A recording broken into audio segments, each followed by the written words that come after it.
So let's talk about the Nigeria's debt market. Tolu Shebanjo, a fixed income dealer at Access Bank, is joining us via FMDQ Exchange Place this morning to talk about the debt market. And as you've heard earlier, Access Bank has secured the approval of Nigeria's central bank to open a new subsidiary in the Republic of Cameroon, just next door. Great.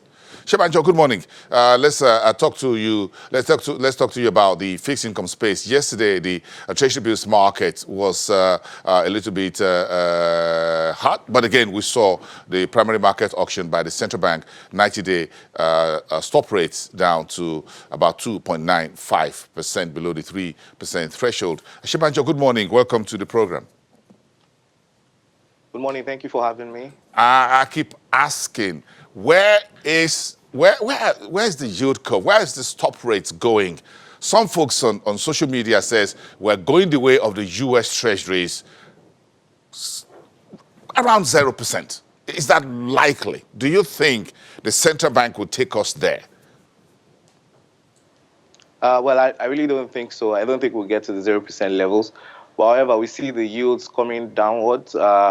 Pretty much from the last auction to this auction, we've seen, particularly on the long end of the curve, there's a lot of demand for the Nigerian treasury bills. However, the supply is quite limited. As you can see from the last auction results, there was about 193 billion on offer on the long end, but however, the subscription was over 200 million. So the DMO was only forced to sell what was on offer, forcing rates to come down from 5.2% to 5.09%. So we see that if this trend should continue, where the demand continues to outweigh the supply of these securities, we'll continue to see a downward trend in treasury bill yield. But it's really good for the government. It lowers the cost of governance.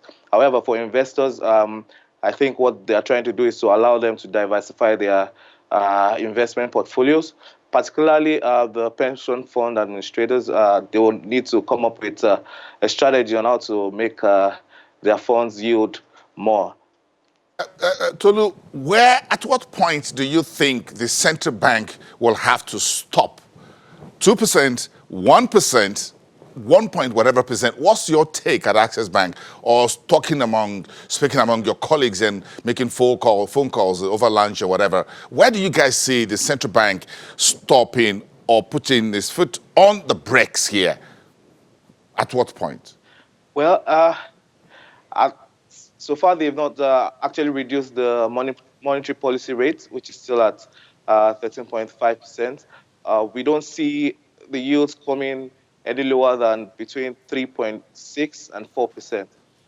Because obviously on your savings account, you can still get as much as over 3%. So they'll keep on managing the rates, and it won't go below 3% in our own view. And demand is still very strong, even at these levels.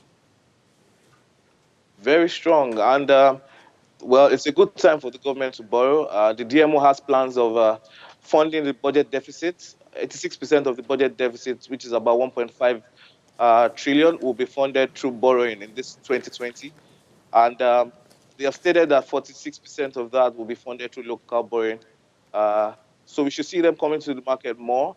However, the demand still outweighs whatever security DMO is trying to issue in this 2020. Tolu Shebanjo, a fixed income dealer at Access Bank, thank you so much for coming through today from FMDQ Exchange Place. We appreciate your coming through and wrapping up the show on the debt markets side of things. Thank you, everyone, for watching. Stand by tomorrow. We'll be right back on the show. I am Bosin Namofaye. Goodbye from Lagos.